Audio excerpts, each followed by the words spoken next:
Power point हे नाव ऐकताच डोळ्यासमोर काय येतं? स्लाइड्स, बरोबर? पण विचार करा, हे फक्त एक सॉफ्टवेअर नाहीये. हे तर तुमच्या कल्पनांना एक व्यासपीठ देणारं माध्यम आहे, एक स्टेज आहे. चला, आज आपण मिळून एका रिकाम्या कोऱ्या स्लाइडपासून ते एका जबरदस्त प्रभावी कल्पनेपर्यंतचा प्रवास करूया.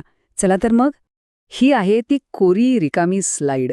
हे बघून मनात थोडी भीती वाटतेच नाही का, की अरे आता इथून सुरुवात करायची तरी कशी? डोक्यात तर भरपूर कल्पना आहेत, पण सुरुवात कुठून करावी हेच कळत नाही. पण थांबा, काळजी करू नका, कारण आज आपण बरोबर हीच गोष्ट शिकणार आहोत. या रिकाम्या कॅनव्हासला एका प्रभावी कथेमध्ये कसं बदलायचं ते पाहूया. तर मग पॉवर पॉइंट म्हणजे नेमकं काय? अगदी सोप्या भाषेत सांगायचं झालं तर हे एक असं साधन आहे जे आपल्या विचारांना आवाज देतं आणि आपल्या आकडेवारीला, आपल्या डेटाला एक चेहरा देतं. म्हणजे बघा, हे फक्त माहिती एका ठिकाणाहून दुसऱ्या ठिकाणी पोहोचवत नाही, तर समोरच्याला आपल्या कल्पनेवर विश्वास ठेवायला प्रवृत्त करतं. ओके, तर आपल्या प्रवासाची सुरुवात होते इथून. याला म्हणतात रिबन. हे म्हणजे आपल्या गाडीचं डॅशबोर्ड किंवा विमानाचं कॉकपिट आहे असं समजा. आपल्या सृजनशीलतेचा पूर्ण कंट्रोल पॅनल. आणि यातल्या प्रत्येक टॅबमध्ये ना एक वेगळी शक्ती दडलेली आहे. चला तर मग एक एक करून ह्या सगळ्या शक्तींना उलगडून पाहूया.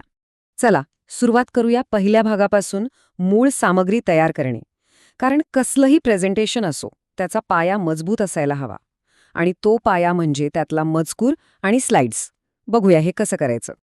आणि हा आहे आपला होम बेस, म्हणजे होम टॅब. खरं सांगायचं तर 90% काम आपलं इथेच होतं. म्हणजे नवीन स्लाइड घ्यायची असो किंवा लिहिलेल्या मजकुराला थोडं आकर्षक बनवायचं असो, सगळी महत्वाची हत्यारं इथेच आहेत. एका क्लिकवर सगळं काही उपलब्ध. म्हणजे बघा ना किती सोपं आहे. नवीन स्लाइड हवी आहे, एक क्लिक करा. एखादा मुद्दा महत्वाचा आहे, त्याला बोल्ड करा. माहिती यादीच्या स्वरूपात द्यायची आहे, बुलेट पॉइंट्स वापरा किंवा नंबर द्या. ह्या गोष्टी खूप छोट्या वाटतात, पण याच आपल्या माहितीला एक नीटनेटकी व्यावसायिक रचना देतात. आता हा फरक बघा. एकीकडे आहे साधा सरळ मजकूर आणि दुसरीकडे आहे नीट फॉर्मॅट केलेला मजकूर. किती फरक पडतो नाही का? हे जे फॉर्मॅटिंग आहे ना, ही फक्त सजावट नाहीये, तर समोरच्याला नेमकं काय वाचायचं आहे, काय महत्वाचं आहे, हे सांगण्याचा हा एक खूप प्रभावी मार्ग आहे. बरं, आता आपल्या प्रेझेंटेशनमध्ये शब्द तर आले, पण त्याला अजून जिवंत करायचंय. मग आता वेळ आहे व्हिज्युअल्सची, म्हणजेच चित्र, चार्ट्स आणि ग्राफिक्स टाकून त्याला अधिक आकर्षक बनवण्याची. आणि त्यासाठी आपल्याला जायचंय इन्सर्ट टॅबमध्ये. हा, तर जणू काही आपल्या सर्जनशीलतेचा खजिनाच आहे. इथून आपण फोटो टाकू शकतो, वेगवेगळे आकार म्हणजे शेप्स टाकू शकतो, चार्ट्स टाकू शकतो, अगदी व्हिडिओसुद्धा. विचार करा, तोच आकडेवारीचा डेटा एका रंगीबेरंगी चार्टमध्ये किती सोपा आणि प्रभावी वाटेल. आणि नुसतं चित्र टाकून झालं नाही, त्याला थोडा प्रोफेशनल टच सुद्धा देता येतो. कसं? सोप्पं आहे.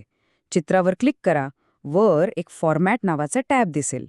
तिथे जाऊन पिक्चर इफेक्ट्समध्ये जा. मग बघा, त्याला सावली म्हणजे शॅडो देता येते किंवा ग्लो इफेक्ट देता येतो. अगदी काही सेकंदात आपलं साधं चित्र एकदम खास दिसू लागतं. आता प्रत्येक स्लाइड वेगळी डिझाईन करत बसणार का? अजिबात नाही. त्यासाठीच तर आहे डिझाईन टॅब. इथे जाऊन फक्त एक थीम निवडा. बस, एका क्लिकमध्ये तुमच्या सगळ्याच्या सगळ्या स्लाइड्सना एकसारखं व्यावसायिक आणि आकर्षक डिझाईन मिळतं. किती वेळ वाचतो? ओके, तर आपलं प्रेझेंटेशन आता दिसायला छान झालंय, पण ते अजूनही थोडं स्थिर आहे, स्टॅटिक आहे. आता त्यात थोडी हालचाल, थोडी ऊर्जा आणूया, जेणेकरून लोकांचं लक्ष आपल्या प्रेझेंटेशनवर खिळून राहील. आपण एका स्लाइडवरून दुसऱ्या स्लाइडवर जातो तेव्हा कधीकधी तो बदल खूपच अचानक वाटतो नाही का? जसं काही तुटल्यासारखं. तर हा जो फ्लो आहे, हा प्रवाह आहे, तो एकदम सहज आणि आकर्षक कसा बनवायचा? याचं उत्तर आहे ट्रान्झिशन्स आणि ॲनिमेशन्स. आता ह्यातला फरक खूप सोपा आहे. गोंधळून जायचं काहीच कारण नाही. ट्रान्झिशन म्हणजे पूर्ण स्लाइड कशी बदलेल, म्हणजे एका पडद्यावरून दुसऱ्या पडद्यावर कसं जायचं.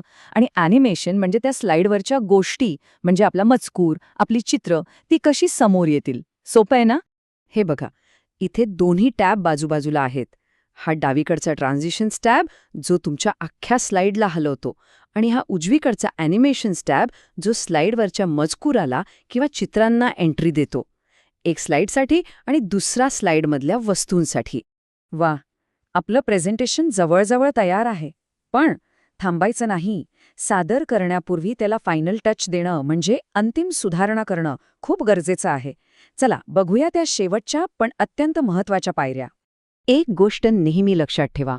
एक छोटीशी स्पेलिंगची चूकसुद्धा आपल्या संपूर्ण मेहनतीवर पाणी फिरवू शकते. आपलं इम्प्रेशन खराब होऊ शकतं. म्हणूनच रिव्ह्यू टॅबमध्ये जाऊन एकदा स्पेलिंग चेक नक्की चालवा. आपलं काम 100% अचूक आहे याची खात्री करून घ्या. आणि हा व्ह्यू टॅब हा खरं तर आपल्यासाठी आहे, काम सोपं करण्यासाठी. यात एक स्लाइड सॉर्टर नावाचा पर्याय आहे. तो वापरला की आपल्या सगळ्या स्लाइड्स एकाच स्क्रीनवर छोट्या छोट्या दिसतात. त्यामुळे आपल्या कथेचा फ्लो बरोबर आहे की नाही हे एका नजरेत कळतं आणि गरज पडल्यास आपण स्लाइड्सचा क्रम सहज बदलू शकतो. चला तर मग सगळी तयारी झाली आहे. आता वेळ आली आहे आपल्या कल्पना जगासमोर मांडण्याची. It's show time. आणि हा आहे तो शेवटचा सगळ्यात महत्त्वाचा टॅब, स्लाइड शो. इथे जाऊन फक्त फ्रॉम बिगिनिंगवर क्लिक करायचंय आणि बस, तुमची मेहनत, तुमची कल्पना आता मोठ्या पडद्यावर सादर होण्यासाठी तयार आहे. हेच आहे आपलं फायनल कमांड सेंटर. तर पाहिलं, आपण कुठे सुरुवात केली होती? एका कोऱ्या रिकाम्या स्लाइडपासून. आणि आता आपण एका संपूर्ण कथेपर्यंत पोहोचलो आहोत. आता ती सगळी साधनं आपल्या बोटांच्या टोकावर आहेत, ज्यांच्या मदतीने कोणतीही कल्पना, कोणताही विचार प्रभावीपणे मांडता येईल. पण सगळ्यात महत्त्वाचा मुद्दा काय आहे माहितीये? आता आपल्याकडे ज्ञान आहे आणि साधनंही आहेत.